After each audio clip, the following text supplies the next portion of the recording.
Welcome to another episode of Marketing School. I'm Eric Siu. And I'm Neil Patel. And today we're going to talk about the number one job email marketing is supposed to do. It's very simple.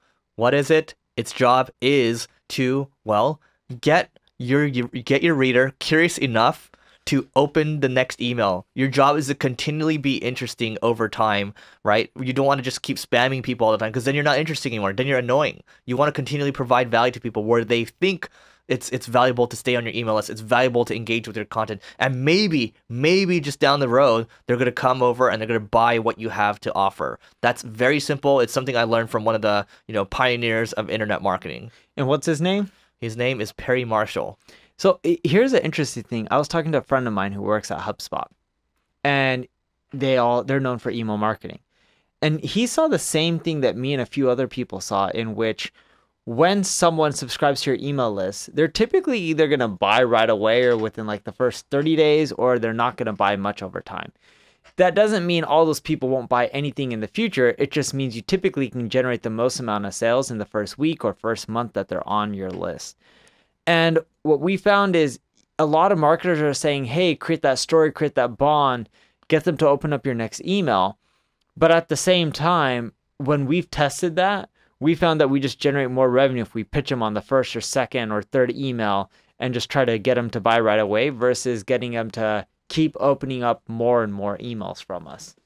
Yep. So actually, there's this case study done by, who are they called?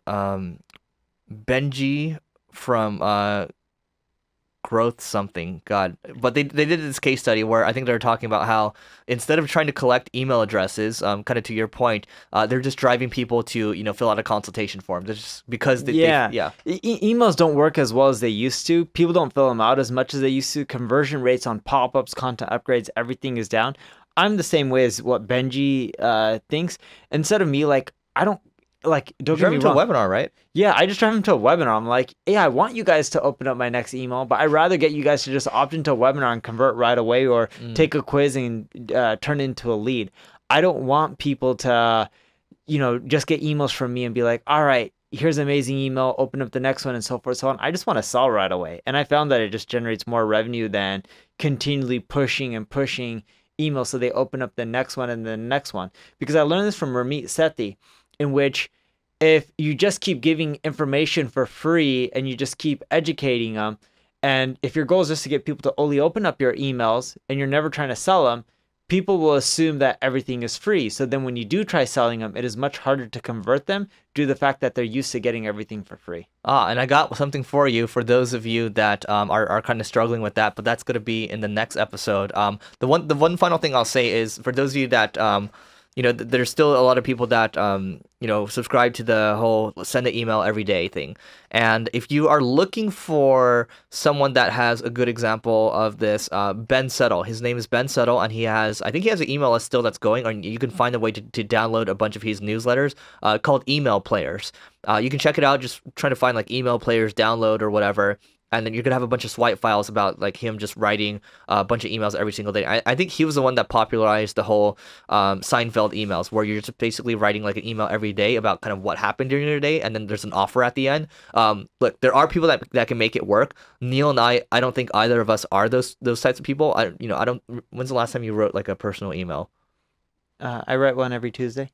Oh, every Tuesday. Okay, great. For my blog post, I literally... Are you talking about to a person or just to my whole list? To your list. What does it say every Tuesday? Everything's custom.